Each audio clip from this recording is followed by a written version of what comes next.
ऐसे प्लेयर्स हैं जिनके दोनों हाथ नहीं है और वो बैटिंग भी करते हैं और बॉलिंग भी करते हैं। उनको बताना चाहेंगे कि ऐसे खिलाड़ी हमारे जो हैं वो पाम से बॉलिंग करते हैं, लेग स्पिन करते हैं और वो ग्रिप करते हैं फिंगर्स में, जो पाम की फिंगर होती हैं, और बैटिंग करते हैं वो नेक से करते हैं, गर्दन से। और वो खिलाड़ी हमारे हैं जम्मू कश्मीर से अमीर हुसैन जी। और आज पूरे वर्ल्ड में एक उनकी पहचान है, उनका एक नाम है। उन्होंने पूरे वर्ल्ड में सब लोगों का दिल जीता हुआ है। और उन्होंने हमारे जो अंतर्राष्ट्रीय player, ex player Ajay Jadeja ji, उनको भी उन्होंने बॉलिंग की थी और वो भी उनके फैन हो गए थे। नमस्कार, पंजाब केसरी में आपका स्वागत है। मैं हूं बलवंत अक्षक। आज हमारे साथ बातचीत करने के लिए मौजूद हैं भारतीय दिव्यांग क्रिकेट टीम के कोच दीपक कंबोज। दीपक कंबोज हरियाणा में फतेहाबाद ज़िले से हैं और देश भर में सबसे कम उम्र के कोच हैं। वो ऐसे क्रिकेट खिलाड़ी तैयार करते हैं जिनके हाथ और पाँव नहीं हैं। आज हम उनसे बातचीत करते हैं। दीपक जी, आपका स्वागत है। नमस्कार सर।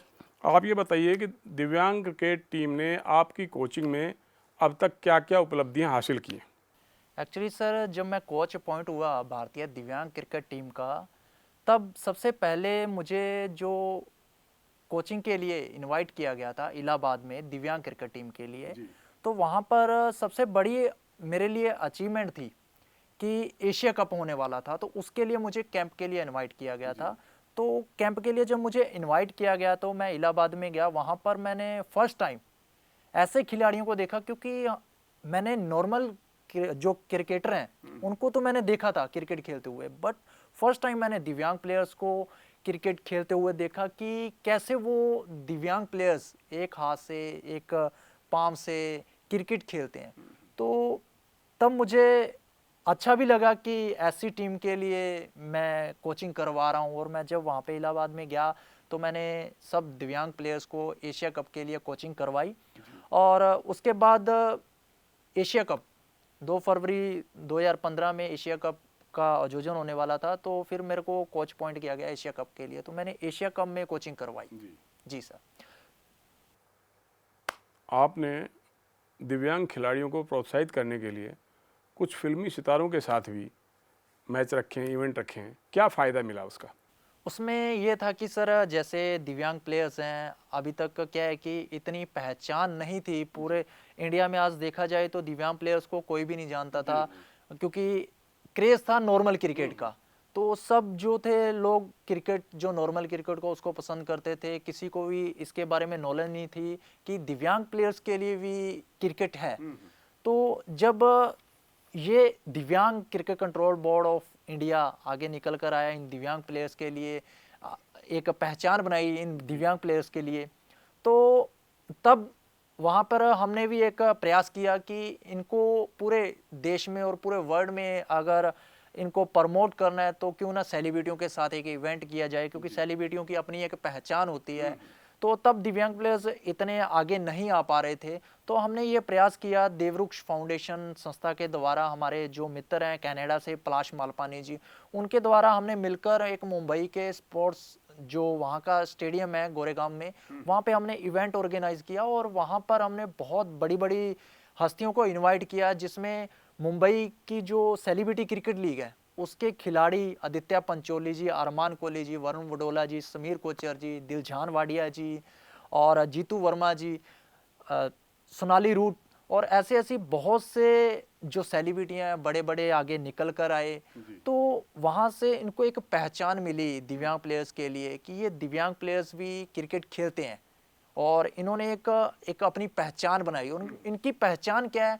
ये पहचान इनकी कि दिव्यांग प्लेयर्स जो एक हाथ से, एक पांव से खेलते हैं, तो इनकी पहचान ही ये दिव्यांगता है इनकी। जी। नहीं, जैसे मान लीजिए किसी खिलाड़ी के दोनों हाथ नहीं हैं, जी किसी खिलाड़ी के दोनों पैर नहीं हैं, जी तो कैसे वो बैटिंग करते होंगे, कैसे बॉलिंग करते होंगे, कैसे संभव है? सर, एक्चुअली ये एक सरप्राइज है। बहुत से ऐसे लोग कमेंट भी करते हैं और हमारे से बहुत से क्वेश्चन भी होते हैं कि ऐसे आप खिलाड़ियों के बारे में आप बताते हो कि ऐसे प्लेयर्स हैं जिनके दोनों हाथ नहीं है और वो बैटिंग भी करते हैं और बॉलिंग भी करते हैं। तो हम उनको बताना चाहेंगे कि ऐसे खिलाड़ी हमारे जो हैं वो पाम से बॉलिंग करते हैं, लेग स्पिन करते हैं और वो ग्रिप करते हैं फिंगर्स में, जो पाम की फिंगर होती हैं, और बैटिंग करते हैं वो नेक से करते हैं, गर्दन से। और वो खिलाड़ी हमारे हैं जम्मू कश्मीर से, अमीर हुसैन जी। और आज पूरे वर्ल्ड में एक उनकी पहचान है, उनका एक नाम है, उन्होंने पूरे वर्ल्ड में सब लोगों का दिल जीता हुआ है। और उन्होंने हमारे जो अंतर्राष्ट्रीय player, ex player Ajay Jadeja ji, उनको भी उन्होंने बॉलिंग की थी और वो भी उनके फैन हो गए थे। जी सर। तो ये जिस खिलाड़ी के दोनों पैर नहीं है जी। और बैटिंग कर रहा है, जी। तो विकेट के बीच वो कैसे दौड़ता होगा? एक्चुअली सर, जिनके पाम नहीं है उनके लिए हमारे बोर्ड ने एक टीम अलग से, जैसे व्हीलचेयर, वो व्हीलचेयर कैटेगरी में आते हैं। ये जो जिनके हाथ नहीं है, जिनका एक हाथ नहीं है या एक पाम नहीं है, ये स्टैंडिंग टीम में आते हैं। तो उनके लिए अलग से टीम है व्हीलचेयर क्रिकेट टीम, और ये जो है फिजिकली चैलेंज क्रिकेट टीम, ये स्टैंडिंग में आते हैं। तो ये दो टीमें हैं जिनको दिव्यांग cricket control board of India चला रहा है, दोनों टीमों को। नहीं, जो जिस खिलाड़ी के दोनों पैर नहीं है और बैटिंग कर रहा है, जी। तो उसकी जगह जो दौड़ता है विकेटों के बीच में, उसके दोनों पांव होते हैं। एक्चुअली सर, जिनके दोनों पाम नहीं है वो तो व्हील चेयर पे खेलता है सर, बट जिनका एक पाम नहीं है उसके लिए बोर्ड ने एक अलग से रूल बनाया हुआ है। उसके साथ रनर, जिसका हाथ काम नहीं करता है, जिसका हाथ में कोई प्रॉब्लम है और उसके दोनों हाथ सही हैं, तो वो रनर उसकी रनिंग करता है, वो रन निकालता है उसके लिए। तो ऐसे ऐसे रूल बोर्ड की तरफ से इनको दिए गए हैं। तो देश में ऐसे कितने दिव्यांग खिलाड़ी हैं जो क्रिकेट से जुड़े हुए हैं? सर, हर स्टेट में बहुत से ऐसे दिव्यांग प्लेयर्स हैं जो बोर्ड के साथ जुड़े हुए हैं। बहुत से ऐसे प्लेयर्स निकल कर आ रहे हैं स्टेट लेवल से, डिस्ट्रिक्ट लेवल से, और उसके बाद अपनी अपनी स्टेट से निकल कर नेशनल लेवल में अपना परफॉर्म दिखा रहे हैं और फिर रिप्रेजेंट कर रहे हैं अपनी इंडिया की टीम को, और विदेशों में जाकर अपनी पहचान बना रहे हैं, अपना नाम बना रहे हैं। तो बहुत से ऐसे ऐसे इवेंट भी हो चुके हैं बोर्ड की तरफ से, जैसे एशिया कप का मैंने बताया था कि एशिया कप में 5 देशों की टीमों ने पार्टिसिपेट किया था, जिसमें बांग्लादेश, श्रीलंका, अफगानिस्तान, पाकिस्तान और इंडिया की हमारी टीम। और जो फाइनल मैच हुआ था, बड़ा जबरदस्त फाइनल मैच हुआ था, आगरा में उसका फाइनल मैच हुआ था, और बहुत लोग थे वहां पे, क्राउड फुल था और बहुत एंजॉय किया सब प्लेयर्स वहां पे, ऑडियंस ने भी। और वहां पे जो फाइनल मैच था अफगानिस्तान और इंडिया की टीम के बीच में, तो इंडिया टीम ने जीत के साथ परचम लहराया था और पूरे देश में एशियन चैंपियन का जो फर्स्ट खिताब था मेरी कोचिंग में हासिल किया था। और उसके बाद ट्रायंगुलर सीरीज हुई थी बांग्लादेश में, तो हमारी इंडिया की टीम, श्रीलंका टीम और बांग्लादेश की टीम बांग्लादेश में ट्रायंगुलर सीरीज खेली थी। तो वहां से भी मेरी ही कोचिंग में दिव्यांग टीम ने परचम लहराया था, ट्रायंगुलर सीरीज पर कब्जा किया था। और उसके बाद जो एक इवेंट हुआ श्रीलंका के साथ, ऑक्सीजन कप, तो उसमें भी इंडिया टीम ने परचम लहराया था। तो ये जो सीरीज हैं सब मेरी ही कोचिंग में हुई हैं, और बहुत दिव्यांग प्लेयर्स ने, मैं क्रेडिट देना चाहूँगा हमारे बोर्ड को, दिव्यांग cricket control board of India को, जो सचिव हैं हमारे हारून रशीद जी, जो इन प्लेयर्स के लिए इतने निकल कर आए और इनको एक ऐसा इतना बड़ा प्लेटफॉर्म दिया। क्योंकि आजकल जो नॉर्मल क्रिकेट है, आप नॉर्मल क्रिकेट देखते हैं कि नॉर्मल क्रिकेट में बहुत से ऐसे फ्रेंचाइजी निकल कर आते हैं, सपोर्ट करते हैं, बट अभी तक इनके लिए ऐसा कोई भी प्लेटफॉर्म आगे निकल कर नहीं आया। जी कंबोज जी, संयोग से इस समय जी जो हरियाणा के खेल मंत्री हैं, जी वो एक इंटरनेशनल खिलाड़ी रहे हैं, संदीप सिंह भारतीय हॉकी टीम के कप्तान रहे हैं, और अब उनके पास खेल विभाग की जिम्मेदारी है। तो हरियाणा सरकार ने दिव्यांग खिलाड़ियों को क्या सुविधाएं दी हुई हैं, और क्या उनको सुविधाएं आपके हिसाब से और मिलनी चाहिए? एक्चुअली सर, जैसे मैंने कुछ दिन पहले एक न्यूज़ पढ़ा था कि जो हमारे हरियाणा के स्पोर्ट्स मिनिस्टर हैं संदीप सिंह जी, तो उन्होंने अनाउंसमेंट किया है कि जो पैरा ओलंपिक खिलाड़ी हैं उनके लिए गवर्नमेंट जो जॉब प्रोवाइड करवाई जाएगी उनके अचीवमेंट के हिसाब से। उन्होंने अपनी फील्ड में, स्पोर्ट्स लाइन में क्या किया है, तो ये सारी चीज़ें एक स्पोर्ट्स पर्सन ही सोच सकता है, समझ सकता है कि कितना स्ट्रगल होता है स्पोर्ट्स लाइन में, कि वो कितना टाइम उसमें लगाते हैं और कितनी उनको मुश्किलों को, कितनी प्रॉब्लम्स को फेस करना पड़ता है। तो मैं थैंक्स करना चाहूँगा संदीप सर का कि उन्होंने इतनी जो ये प्रयास किया है, तो ये इनको जो जॉब्स वगैरह प्रोवाइड होनी चाहिए। तो मैं आशा करता हूँ कि ये बहुत जल्द इन खिलाड़ियों को ऐसी जॉब्स प्रोवाइड करवाई जाएगी जो कि अंतर्राष्ट्रीय स्तर पर अपने देश की तरफ से वो खेल रहे हैं। अच्छा, भविष्य में दिव्यांग क्रिकेट खिलाड़ियों की क्या योजनाएं हैं और क्या कुछ भविष्य में होने जा रहा है?